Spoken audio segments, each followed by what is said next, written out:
arrivera. Ma vie est dans tes mains. Avec Jésus, je le peux. Avec lui, je résisterai. Quel que soit ce qui arrivera. Ma vie est dans tes mains. Ne t'inquiète de rien et n'aie aucune crainte. La joie vient le matin, les problèmes ne durent qu'un temps. Car il y a un ami nommé Jésus qui est sûr à toutes tes larmes.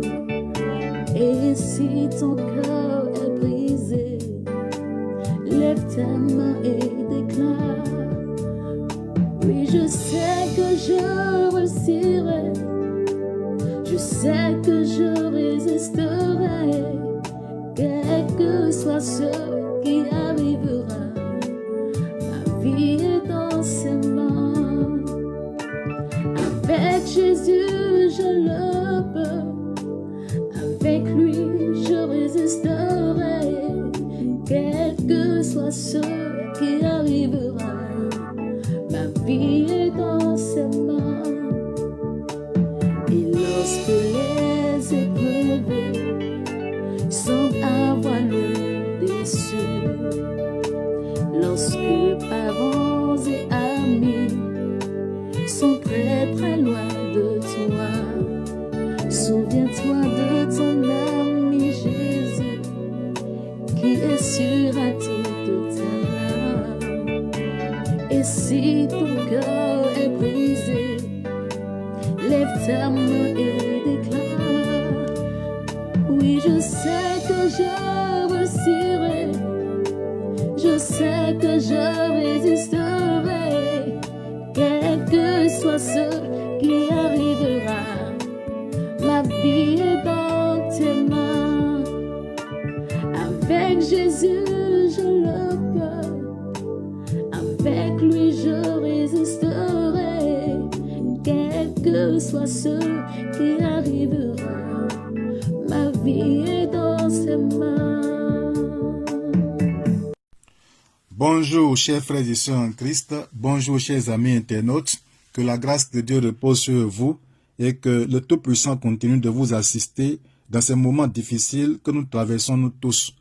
Et comme je le disais la dernière fois, le monde est vraiment en danger, le monde est sous d'énormes pressions, le monde est en train de traverser des moments très très pénibles où pratiquement chaque jour, il enregistre des morts par centaines. Et ce, à travers toute l'humanité, à travers tous les pays pratiquement. Et de plus en plus, nous sentons la douleur, de plus en plus, nous sentons et même recevons des gémissements des uns et des autres à travers tout le monde entier. Mais l'Église doit demeurer toujours debout dans des moments pareils, demeurer toujours en éveil et persister dans la prière jusqu'à ce que Dieu se lève et qu'il intervienne pour que l'accalmie revienne sur la face de la terre. Mon devoir que Dieu m'a confié, et ce devoir est un devoir fondamental pour moi, c'est d'encourager le corps de Christ ces derniers temps, d'encourager mes fidèles et les maintenir toujours dans la flamme de l'esprit pour ne pas que quelqu'un rétrograde, pour ne pas que quelqu'un relâche dans ces moments difficiles. Le Seigneur a pris le temps de nous en parler. Avant son enlèvement, il a eu le temps de nous en parler. Alors aujourd'hui, avant qu'on ne prie, je voudrais vous encourager et à travers un message qui est fondamental pour nous, et ce message a pour thème, et je cite, comment maintenir la flamme spirituelle dans des moments difficiles. Comment le chrétien peut-il maintenir la flamme spirituelle dans sa vie dans des moments difficiles? Comme vous le savez, le monde connaîtra des événements difficiles. Et j'en ai recensé deux qui sont des événements fondamentaux. Et le premier événement que le monde connaîtra, qui est d'ailleurs un grand événement qui est en train d'approcher à grands pas, c'est l'enlèvement des saints. Jésus l'a prédit. Il a dit qu'il ne connaît ni l'heure, il ne connaît ni le jour. Mais il viendra certainement pour nous enlever. Il a dit que le Père céleste, Dieu, lui a caché ce jour. C'est un jour fondamental pour l'humanité parce que Jésus a dit qu'il viendra comme un voleur et nous enlèvera tout doucement pour s'en aller au ciel avec nous. Il est écrit dans le livre de Jean 14, à partir du verset 1 au verset 2, que votre cœur ne se trouble point. Croyez en Dieu, croyez en moi. Je m'en vais auprès du Père pour vous préparer une place. Lorsque je m'en serai allé et que je vous aurai préparé cette place, je reviendrai pour vous chercher, afin que là où je suis, vous y soyez aussi. Donc Jésus viendra nous chercher, il viendra nous enlever, et nous serons pendant un temps avec lui au ciel, et plus tard nous reviendrons encore sur la terre avec lui. Relativement à l'enlèvement, il a donné des signes. Il a dit qu'il ne connaît ni le jour ni l'heure, mais des signes ont été donnés pour nous avertir, pour nous prévenir, pour nous pousser à la vigilance, à veiller sur nous-mêmes. Il a dit que la séduction va prévaloir sur toute la face de la terre. Et aujourd'hui, nous constatons qu'il y a effectivement la séduction technologique, la séduction de la mondanité, la séduction par l'argent, la séduction de l'immoralité, la séduction sur tous les plans. Nous constatons que le péché a atteint son paroxysme sur la terre. Il est également prédit dans cette période les guerres, des famines, des maladies, des tremblements de terre, des éboulements, des catastrophes naturelles. Et aujourd'hui, nous sommes en train de vivre ces moments difficiles. Il a également prédit l'avènement des faux prophètes et qui vont remplir la face de la terre pour séduire l'humanité par des faux miracles, par des faux prodiges, par des faux enseignements, par des hérésies. Et c'est ce que le monde vit aujourd'hui. Alors, concernant l'enlèvement, pour montrer la véracité de la parole de Dieu, Dieu, dans sa parole, a révélé dans l'histoire des personnes qui ont été enlevées. La Bible nous dit dans l'Ancien Testament que l'homme de Dieu, Enoch, marcha avec Dieu et Dieu le prit. Donc, Enoch a été enlevé. Moïse, qui était un grand leader spirituel, qui a conduit le peuple d'Israël, environ 3 millions de personnes, a aussi également été enlevé dans le désert. Moïse n'est pas arrivé à Canaan après avoir commis un péché contre Dieu. Malheureusement, Dieu l'a retiré du peuple et Dieu s'est occupé personnellement de lui. Et son corps n'a pas été retrouvé. Alors nous estimons que Moïse a été enlevé. Élie, qui était également un grand prophète, un homme de Dieu, un homme de foi, un homme de prière, a été enlevé miraculeusement par Dieu. Et dans la période de la grâce, donc dans la période de l'Église dans laquelle nous sommes aujourd'hui, vous et moi, Jésus-Christ notre Seigneur, après ses 3 ans de ministère sur terre, donc après 33 ans de vie, a été également enlevé après sa mort, sa crucifixion, après sa mort, son ensevelissement. La Bible dit qu'il resta au tombeau pendant 3 jours. Et le 3e jour, non seulement il est ressuscité, il a vécu sur terre encore pendant 40 jours en se révélant à plusieurs frères. Et au 40e jour, il y a eu ce qu'on appelle l'ascension, donc la montée extraordinaire de Jésus au ciel. Donc Jésus a été enlevé. Donc cet événement, c'est un événement capital. Et nous l'attendons nous tous. Et la Bible nous en parle. La Bible prend le temps pour nous en parler. Il y a un ange qui donnera un signal. Une trompette va sonner. Et tous les êtres humains, surtout les chrétiens, vont entendre le son de cette trompette et vont être enlevés. Et l'enlèvement commencera d'abord par des morts en Christ qui vont ressusciter et monter au ciel. Et ensuite, les vivants en Christ vont également monter au ciel. Et nous allons partir au ciel pour y rester pendant 7 années. 7 ans de vie au ciel, c'est vraiment merveilleux. Mais pendant ce temps, la vie continuera sur la terre. Les hommes vivront sur la terre. Les politiciens feront leur politique. Les pécheurs continueront de pécher. Et les prostituées pécheront toujours. Il y aura toujours les activités, tout se passera toujours sur la terre. Mais ce sera des moments difficiles. Les 3 années et demie, qui sont la première partie des 7 années, seront des moments d'abondance, comme le dit la Bible. Parce que l'homme de péché, l'antéchrist qui viendra pour s'imposer à l'humanité, ne viendra pas dans un premier temps avec la violence, mais il viendra dans la douceur, il viendra subtilement en montrant aux hommes qu'il est la solution aux problèmes des hommes, qu'il est l'homme de paix, l'homme de sécurité, l'homme qui apportera le bonheur à l'humanité. Donc 3 ans et demi seront des moments d'abondance, des moments de restauration sociale. Et les gens vont commencer à l'acclamer partout dans le monde entier. Mais après ces 3 années et demie, les 3 autres années et demie seront des temps de calvaire, des temps de corvée, des temps d'oppression, des temps d'humiliation, des temps difficiles pour le monde entier. Il y a des événements qui vont marquer, donc le deuxième événement qui va marquer, qui va bouleverser donc le monde, c'est l'avènement de Christ. L'avènement de Christ. Donc, il y a une différence entre l'enlèvement des saints et l'avènement de Christ. Pour l'enlèvement, Jésus viendra pour nous enlever et nous resterons au ciel avec lui. Et la vie continuera sur la terre. Et plus tard, il y aura l'avènement de Christ. Donc, Jésus reviendra pour s'asseoir maintenant définitivement sur terre, pour y régner pendant 1000 ans. Mais avant l'avènement de Christ, il y a également des choses qui vont prévaloir, des événements qui vont vraiment caractériser cette période. Donc, il y aura d'abord la grande tribulation, et la grande tribulation a beaucoup de caractéristiques, et j'en cite quelques-unes. Il y aura le jugement des 7 sceaux, il y aura le jugement des 7 trompettes, le jugement des 7 coupes, et il y aura également d'autres événements qui vont marquer cette période. L'apparition de l'Antéchrist et ses activités. Il y aura dans cette période l'intensification de la pratique des vices sous l'Antéchrist. Il y aura également la domination de l'Antéchrist sur les êtres humains, ce qui est contraire au plan de Dieu. L'Antéchrist va vraiment s'imposer, il va oppresser au maximum les êtres humains. Et comme Dieu, ce Dieu que nous servons est un Dieu de compassion, est un Dieu d'amour, il aura encore compassion des hommes. Je disais tantôt que Moïse a été enlevé. Dans cette période-là, Moïse sera envoyé sur terre avec Élie, par Dieu, pour prêcher encore à l'humanité, pour même affronter l'Antéchrist, pour lui dire la vérité. Bien-aimés, ils vont être saisis et ils vont être tués et leurs corps vont être exposés sur une place publique.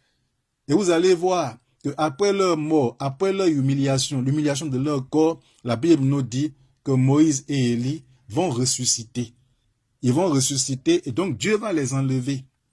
Alors dans cette période, les Juifs, le peuple de Dieu qui n'a jamais cru en Jésus-Christ, vont finalement réaliser qu'ils ont crucifié le oint de l'Éternel. Ils ont tué le Seigneur.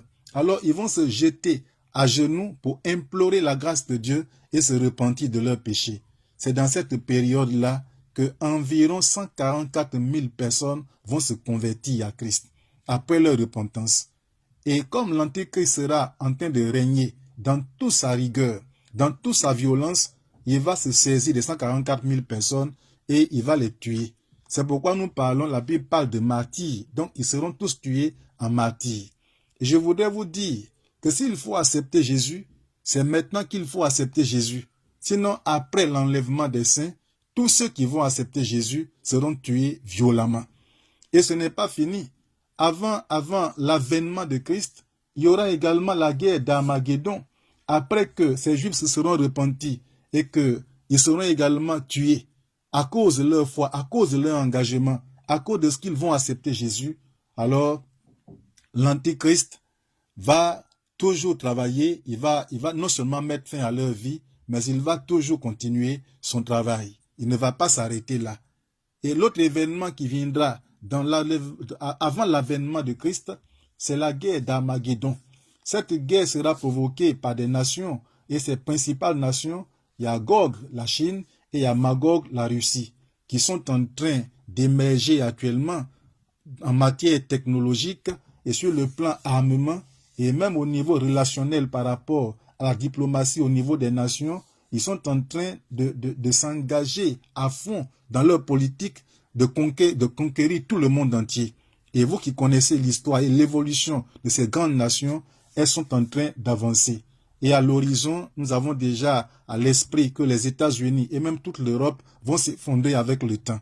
Donc, Gog et Magog vont prendre le contrôle de l'humanité et vont entraîner à leur suite toutes les armées du monde pour converger vers Israël dans le but d'exterminer cette nation de la face de la terre.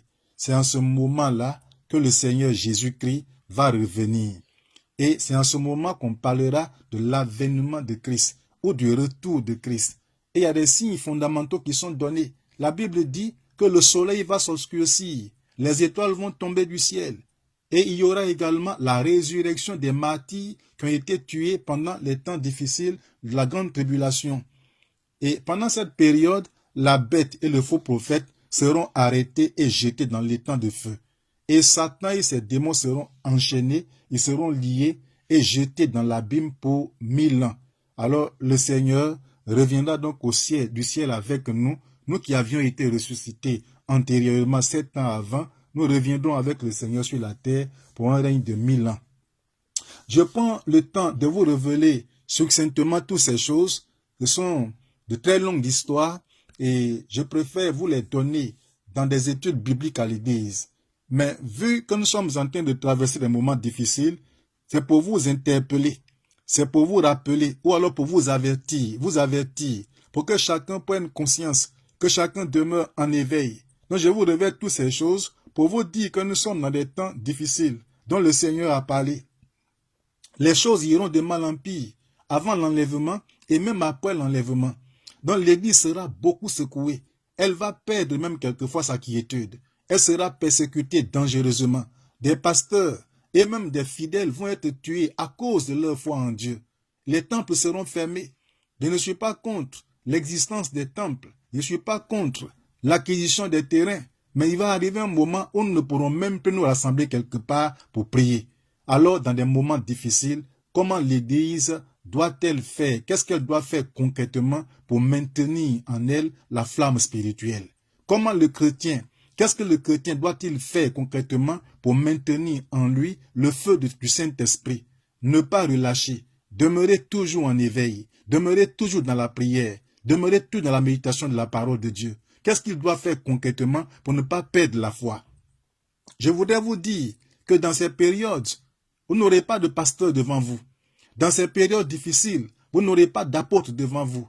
Dans ces moments difficiles, vous n'aurez pas de prophète devant vous. Dans ces moments difficiles, vous n'aurez pas d'ouvrier de celui devant vous. Il peut même arriver que tu sois isolé quelque part, ou alors que tu sois quelque part confiné, comme on le vit actuellement avec ta famille. Alors qu'est-ce que tu dois faire concrètement pour maintenir en toi la flamme de l'Esprit de Dieu, le Saint-Esprit, la vie de Dieu en toi, pour ne pas rétrograder? Pour ne pas rétrograder. Dans ces moments difficiles, il peut même arriver que tu n'aies même pas ta Bible dans ta main. Alors qu'est-ce que tu dois faire concrètement pour demeurer toujours attaché au Seigneur?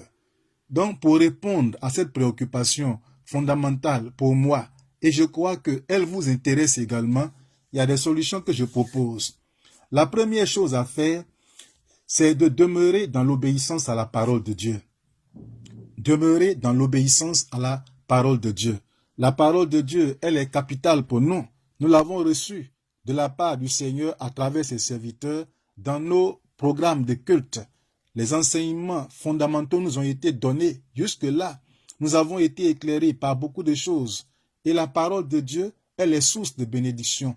La parole de Dieu, elle est source de notre épanouissement. La parole de Dieu, c'est elle qui guérit le cœur.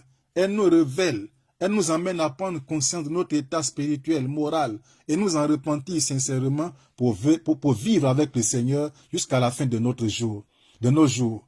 Et l'Église doit demeurer dans l'obéissance à cette parole. Souvenez-vous, bien-aimés, de la parole de Dieu à Josué, serviteur de Dieu. Dieu a dit à Josué, que ce livre de la loi ne s'éloigne point de ta bouche. Médite-le jour et nuit. Je dis bien, médite-le jour et nuit. Bien-aimé, méditez la parole de Dieu jour et nuit. Et il dit à Josué, il faut l'observer, il faut pratiquer cette parole. C'est alors que tu réussiras dans tout ce que tu auras à faire comme entreprise. C'est alors que tu auras du succès. Alors, la parole de Dieu, elle est capitale pour le chrétien. Dans des moments difficiles, le chrétien, l'Église, doit demeurer dans l'obéissance à cette parole. Il doit demeurer dans l'obéissance à cette parole. Il doit toujours l'écouter. Ou alors, même s'il n'y a personne pour lui enseigner la parole, il doit toujours la méditer. Et au-delà de la méditation de la parole de Dieu, il doit également la mettre en pratique. Dans Josué, chapitre 24, verset 15, il est question d'un choix à faire. Parce qu'à l'époque, Israël avait vraiment dévié par rapport à la volonté de Dieu. Les gens s'adonnaient au péché, aux abominations, à l'idolâtrie. Josué a dû monter. Il a dû monter sur le trône, au créneau, pour prendre un engagement et emmener les gens à prendre un engagement. Il leur a dit clairement, mais longtemps, vous marchez avec Dieu. Longtemps, vous avez vu la gloire de Dieu. Vous avez vu la main de Dieu. Mais vous n'êtes pas obéissant. Vous ne vivez pas la vie chrétienne normale. Vous ne vivez pas la vie de Dieu. aujourd'hui, là, que chacun fasse un choix. Moi et ma maison, nous servirons l'Éternel. Moi et ma maison, nous resterons attachés à l'Éternel. Et vous, dites-moi aujourd'hui quel Dieu vous voulez servir, avec quel Dieu vous voulez marcher concrètement. Et tous ont élevé la voix pour dire à Josué, nous aussi, nous voulons servir l'Éternel, nous voulons marcher avec l'Éternel. Et Josué a pris donc la parole pour leur donner ou leur rappeler diverses recommandations bibliques pour les amener à s'attacher fortement au Seigneur, à ne pas lâcher prise, à rester accrochés au Seigneur dans des moments difficiles comme dans des bons moments. Bien-aimés, l'obéissance à la parole de Dieu nous octroie toutes sortes de grâces, nous met dans une position de victoire. Et dans le Nouveau Testament, des hommes de Dieu comme Paul, ils étaient obéissants à la parole de Dieu. Paul a osé même dire à ses détracteurs ou même à l'auditoire qui l'écoutait à l'époque que lui, Paul, il est serviteur de Dieu. Il a osé dire aux gens, soyez mes imitateurs comme moi-même là, je le suis de Christ. Soyez mes imitateurs comme je le suis de Christ. Et dans 2 Corinthiens 5, verset 17, Paul dit que si quelqu'un est en Christ, si quelqu'un accepte Jésus, il est devenu une nouvelle créature. Donc un changement radical s'est produit en lui. Et il dit que des choses anciennes sont passées et voici, toutes les choses sont devenues nouvelles. Bien-aimés, l'obéissance est importante pour nous. Dans ces moments difficiles, demeurons sous la grâce de Dieu. Demeurons dans l'obéissance à la parole de Dieu. C'est vrai, tout à l'heure je disais qu'il y aura l'enlèvement des saints. L'enlèvement général arrivera certainement. Les signaux sont donnés. Les signes sont donnés. Et ces signes ont commencé à s'accomplir. Mais ça ne veut pas dire que les chrétiens vont rester là les bras croisés et attendre eux tous en même temps d'être enlevés par le Seigneur. Mais ton enlèvement peut être anticipé. Tu peux mourir avant ce moment. Tu peux mourir d'une longue maladie. Tu peux mourir d'une courte maladie. Tu peux mourir au cours d'un accident. Selon la volonté de Dieu. Parce que pour aller au ciel, il faut passer impérativement par là. Il y a 2 voies à emprunter. La mort physique ou l'enlèvement des saints. Mais avant l'enlèvement, plusieurs iront au ciel. Et si le Seigneur venait te trouver dans une position qui n'est pas du tout à sa gloire, dans une position qui n'est pas inscrite dans sa volonté, tu es dans le péché, tu n'es pas en train d'obéir à la parole de Dieu. Même dans le confinement, dans des moments difficiles, tu vis encore dans l'adultère, tu vis encore dans la pornographie, tu vis encore dans le mensonge, tu vis encore dans la jalousie, tu vis encore dans la haine, tu vis encore dans la colère, dans l'hypocrisie. Bien-aimé, si le Seigneur venait à t'enlever dans cet état, où est-ce que tu vas aller?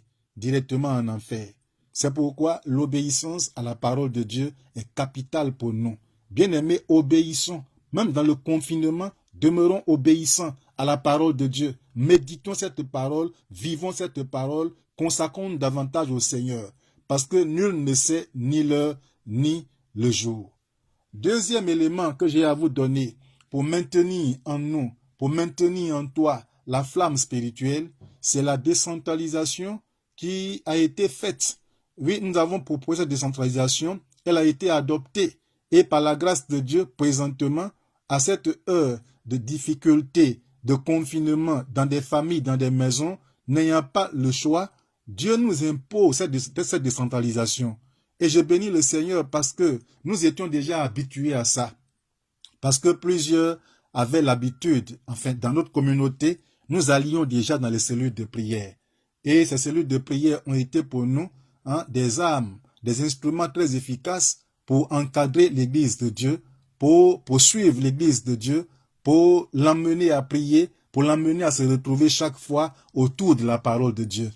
Alors, relativement à la difficulté qui prévaut au Covid-19 et au confinement qui s'ensuit jusqu'aujourd'hui, n'ayant pas d'autre choix, nous bénissons quand même le Seigneur parce que nous sommes déjà habitués à vivre en famille. Alors, le deuxième secret pour maintenir en nous la flamme de l'esprit, le réveil spirituel, c'est la décentralisation, l'éclatement de l'Église dans des maisons. À l'exemple de Moïse qui décentralisa autrefois le peuple d'Israël pour un bon suivi, pour un meilleur encadrement. Dans Exode 18, verset 18 à 21, la Bible nous dit que le peuple est très, très, très nombreux. Et Moïse n'arrivait pas à les maîtriser. Moïse pouvait s'asseoir du matin jusqu'au soir pour juger le peuple. Alors son beau Jéthro, qui était venu le visiter, a dû lui dire, mais Moïse, en agissant ainsi, tu t'épuiseras toi-même et tu épuiseras le peuple. Et la maille sera très lente pour aller à Canaan, vous n'allez pas vite y arriver. Alors il lui proposa un plan d'activité qui est très concret, qui est très simple. Il a dit à Moïse, il faut établir sur le peuple des chefs de 100, des chefs de 50, des chefs de 10, pour te faciliter la tâche. Ils vont s'occuper des petites causes et les grandes causes te seront rapportées et tu pourras t'en occuper. C'est en cela que tu pourras toi-même là te reposer et te connecter à Dieu pour prier pour le peuple. Moïse, ayant l'Esprit de Dieu, a compris que cette voix venant de la part de son beau n'était rien d'autre que la voix de Dieu. Alors Moïse a donc saisi cette opportunité et cette stratégie a été appliquée. Il est même dit que l'onction qui était sur Moïse a été répandue sur les anciens qui ont été établis pour lui faciliter le travail. Alors, il y a des familles qui existent aujourd'hui. Le confinement nous empêche d'aller en cellule de prière. Tu ne peux pas aller vers ton frère. Tu ne peux pas visiter qui que ce soit. Alors, dans la configuration actuelle, chaque famille devient en même temps une cellule de prière.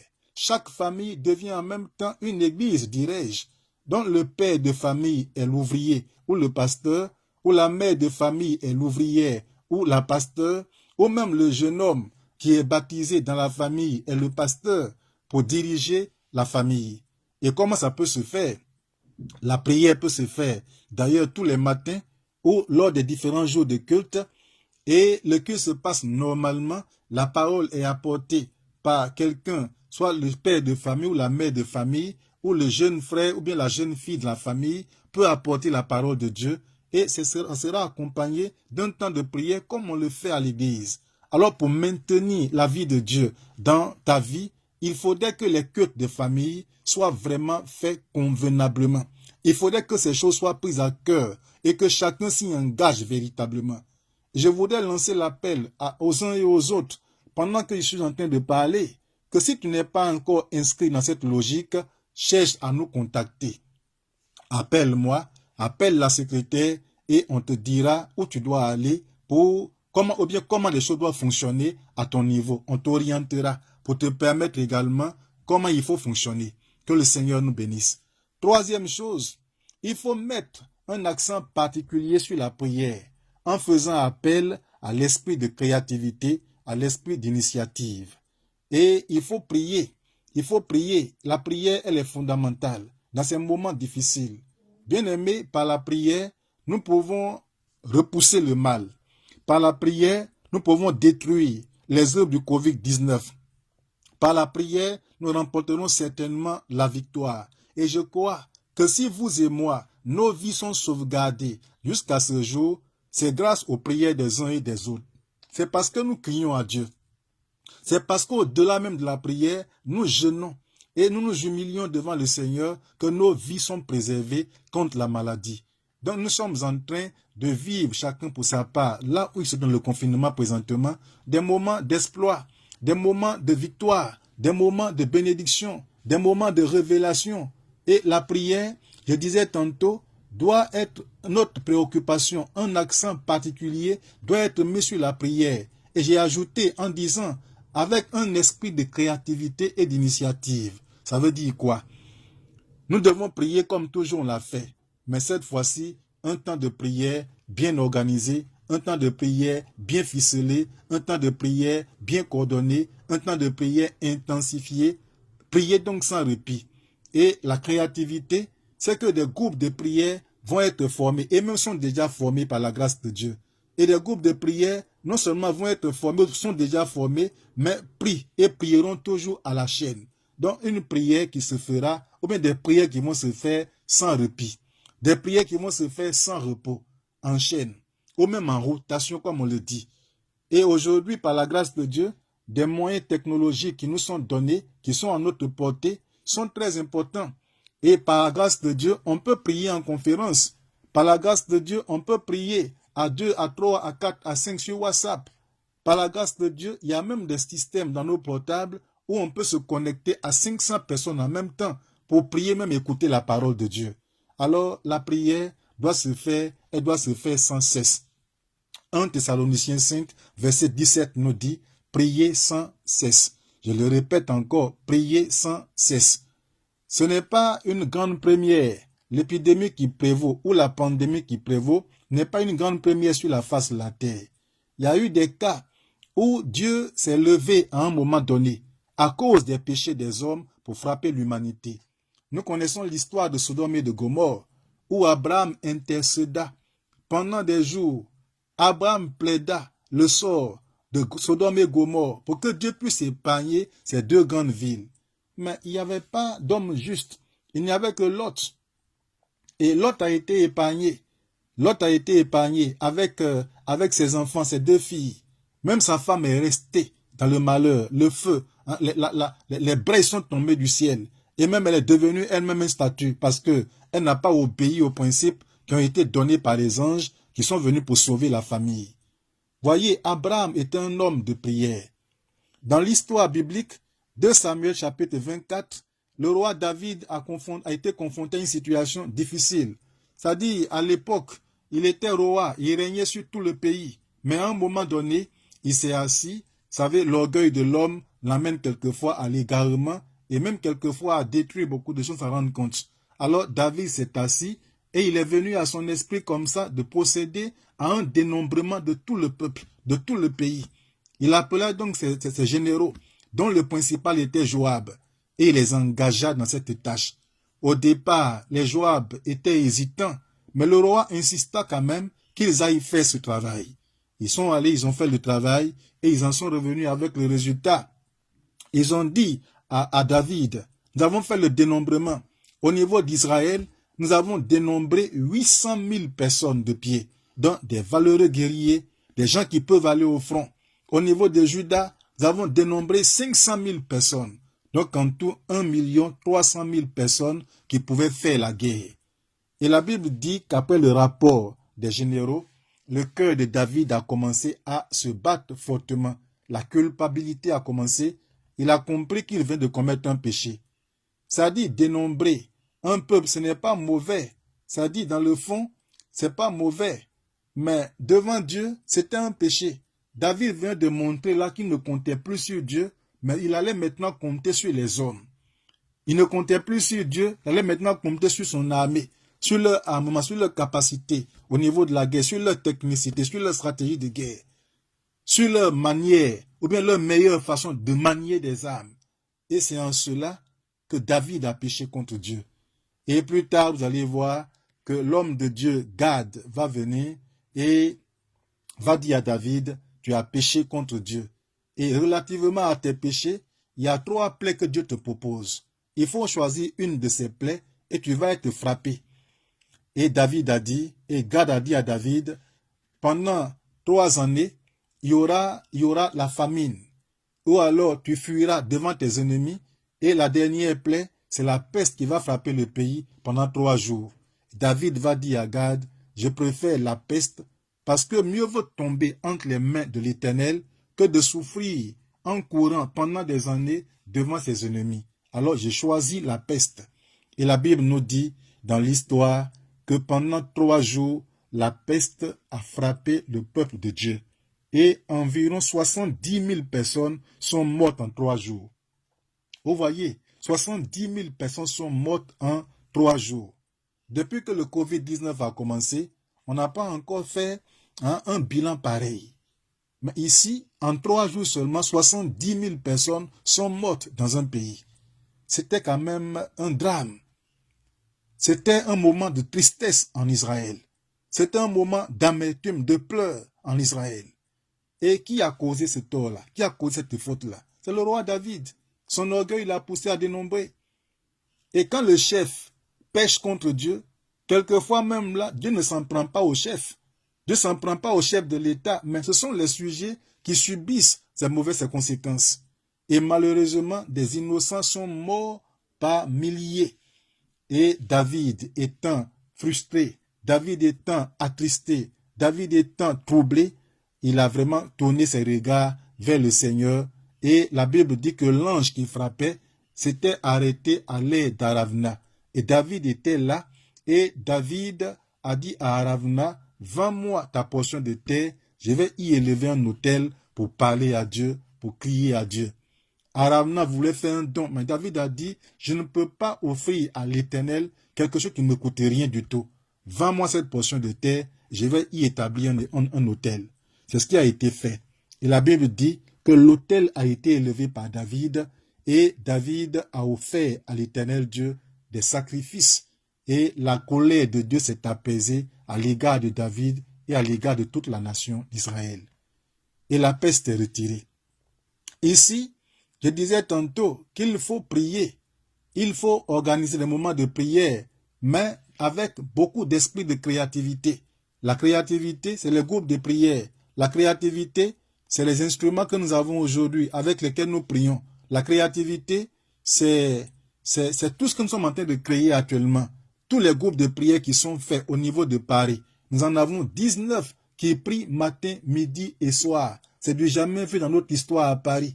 Matin, midi et soir, des frères, des sœurs sont à la brèche en train de prier.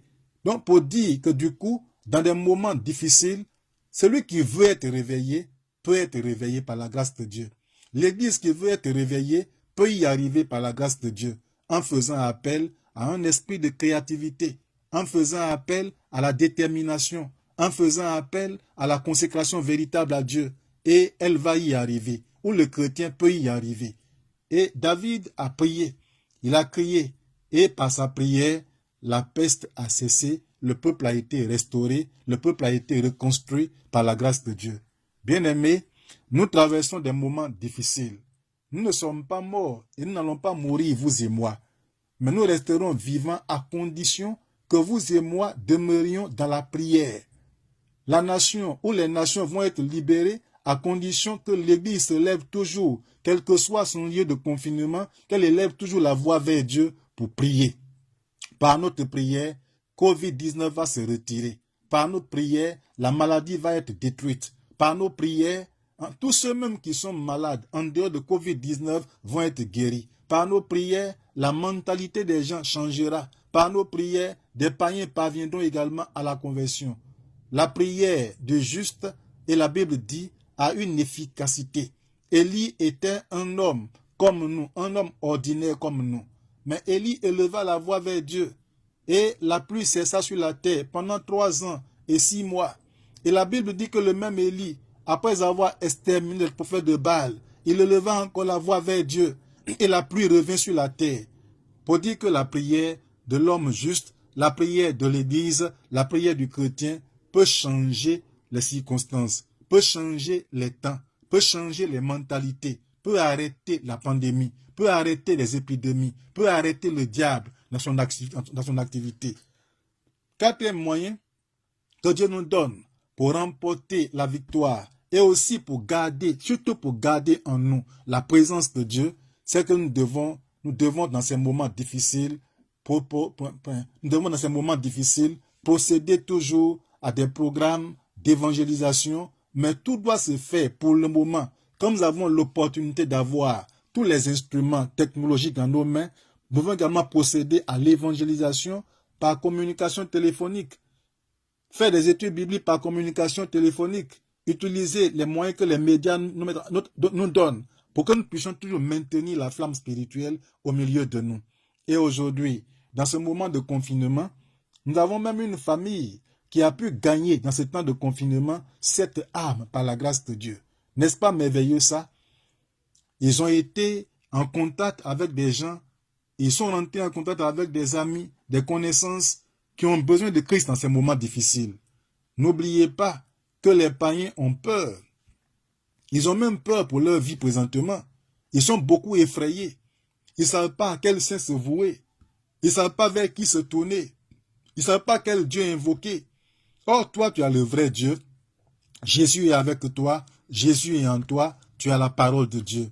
Et c'est dans ces moments difficiles que les hommes sans Christ ont besoin de Christ. Que des hommes qui n'ont pas Dieu ont besoin de le connaître.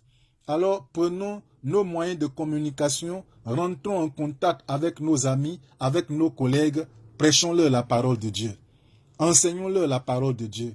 Rapprochons-les de nous. Même s'ils sont éloignés physiquement parlant, par la communication téléphonique, on peut les rapprocher de nous et les rassurer, les associer à nos études bibliques par communication téléphonique, les associer également à nos temps de formation, les associer à nos moments de prière pour les rassurer. Et vous allez voir qu'au sortir de la crise, nous aurons déjà gagné par la grâce de Dieu beaucoup d'âmes qui vont certainement demeurer. Bien-aimés, les temps sont vraiment difficiles. Et de plus en plus, les temps seront difficiles. Et la Bible n'a pas promis des temps meilleurs. Il a même dit, là elle dit, que les temps seront plus compliqués. Des choses iront de mal en pire. C'est vrai, dans nos églises aujourd'hui, nous prêchons la parole de Dieu. Nous parlons de bénédiction. Nous parlons d'élévation. Nous parlons de travail. Nous parlons d'enfantement. Nous parlons de mariage. Nous parlons de progrès sur tous les plans. Nous parlons d'étendre ses limites, même tout ça. Bien-aimés, ce sont des éléments qui font partie du salut de l'homme. Je n'en disconviens pas. Mais aujourd'hui, à l'heure où nous sommes, qui parle de ces choses? Qui peut-il voyager présentement? Les mariages sont-ils célébrés présentement? Tout est bloqué. Je dis bien que tout est bloqué, un point, un trait. Et si Dieu veut que les choses restent comme ça pendant 3 mois, pendant 4 mois, ça restera comme ça. Et dans ça, là, comment tu peux te marier? Dans ça, comment tu peux recevoir des proclamations, des paroles rassurantes, des soi-disant prophètes? Vous voyez, donc l'heure est vraiment grave. De plus en plus, les temps seront difficiles. Et les éléments fondamentaux que je nous donne sont vraiment importants pour nous. Nous devons les saisir et les appliquer à notre vie. Et ces éléments fondamentaux, je dis ne perdez pas de vue, je suis en train de conclure comme ça, ne perdez pas de vue la parole de Dieu. Obéissez à la parole de Dieu. Ce n'est pas l'heure, ce n'est pas le moment des murmures, ce n'est pas le moment des commérages, ce n'est pas le moment des plaintes, ce n'est pas le moment de jalousie, ce n'est pas le moment de se mettre en colère, ce n'est pas le moment des gémissements, ce n'est pas le moment d'accuser Dieu, ce n'est pas le moment de s'en prendre à son frère, à sa soeur, à son mari, à sa femme, aux enfants ou aux parents. Mais c'est le moment de chercher Dieu et de tout faire, conserver notre vie dans la pureté dans ces moments difficiles. Et priez sans cesse. Priez sans cesse. Faites de votre maison votre lieu de prière. Faites de votre maison votre lieu de culte. Vous pourrez faire tout, même vos offrandes, vos dîmes, vous pouvez tout faire jusqu'à ce que le confinement finisse. Et ce moment doit nous préparer aux choses difficiles à venir. Doit nous cultiver, nous emmener plutôt à nous engager davantage dans la marche avec le Seigneur, à apprendre encore beaucoup plus avec le Seigneur. Parce que pire que ça arrivera certainement. Et nous serons déjà aguerris, déjà prêts à affronter toutes ces réalités, les surmonter. Alors je voudrais vous encourager à demeurer toujours debout, vous encourager à rester toujours ferme par la grâce de Dieu. Que le Seigneur vous bénisse et que sa grâce repose pleinement sur vous. Ne baissons pas les bras, ne baissons surtout pas les bras, gardons bien ses secrets, vivons selon ses secrets et nous resterons toujours éveillés et la vie de Dieu restera toujours bouillante en chacun de nous. Que le Seigneur nous bénisse. Nous allons fermer les yeux et je vais prier. Que la gloire te revienne à toi seul, mon Père. Que l'élévation te revienne source de vie. Tu as toujours été avec nous. Nous avons toujours été assistés par toi. Père Tout-Puissant, je prie ce matin et te recommande la vie de mon frère, la vie de ma sœur, la vie de l'invité qui est en train de suivre présentement en direct. Éternel des armées, merci pour sa vie. Merci pour ton soutien à tout son être entier. Merci Père Tout-Puissant pour sa restauration. Merci Éternel Dieu parce que tu viens là de nourrir le cœur de tes enfants et les rassurer davantage à rester attachés à toi. Ma prière est que Père, tu pardonnes tous nos péchés, que tu aies compassion, Père, de tes enfants, quels que soient les péchés dans lesquels ils se sont vautrés, quel que soit, Père Tout-Puissant, leur rébellion contre toi, quelle que soit leur incrédulité durant toutes ces années, quel que soit, Père, leur orgueil durant toutes ces années. Aujourd'hui, Père éternel, par la circonstance qui prévaut, par la mort qui est en train de frapper le monde entier, chacun se rend compte qu'il n'est rien en réalité. Daigne pardonner tous nos péchés, nous relever tout-puissant, daigne relever tes enfants qui sont devant ta face en déversant sur leur vie le sang de ton Fils Jésus. Manifeste-toi, Seigneur, et accorde-leur ta grâce. Manifeste-toi, Seigneur, et accorde-leur ton soutien. J'implore ta grâce sur la vie de mon frère. J'implore ta grâce sur la vie de ma sœur. Relève-le, relève-la, restaure leur vie, restaure leur vie. Donne-leur, Père Tout-Puissant, assez d'espoir, assez de réconfort. Daigne, ô Tout-Puissant, faire grandir leur foi et que l'ennemi qui a leur tous, qui est en train de les troubler, les traumatiser, les effrayer, les intimider, les dominer. Père Tout-Puissant, que cet ennemi, le Covid-19, soit neutralisé et vaincu au nom de Jésus. Que la paralysie spirituelle, le manque de vie de prière, le manque de jeûne, le manque de méditation, la désobéissance à ta parole, que ces esprits qui les découragent, qui les affaiblissent, s'éloignent de leur vie ce matin. Au nom de Jésus, je combats tout esprit de sorcellerie qui sont aux trousses de quelques-uns, les puissances d'envoûtement, les puissances d'échec qui prévalaient même avant le Covid-19, qui dominent encore plusieurs jusqu'à ce jour, même dans le confinement. Je combats ces esprits, je les réduis à néant au nom de Jésus-Christ. Seigneur, manifeste-toi et restaure pleinement et puissamment toute leur vie. Repends ta grâce éternelle des armées et conduis-les par ton Esprit Saint et que, Père, l'assurance donnée demeure dans le cœur de chacun et que, Père Tout-Puissant, dans les familles, le réveil soit, que dans les familles, la vie soit, que, Père, ta gloire luise véritablement dans ces familles. Merci parce qu'elles bénéficient véritablement de tout ton soutien. Sois béni, sois élevé, au nom de Jésus-Christ. Amen.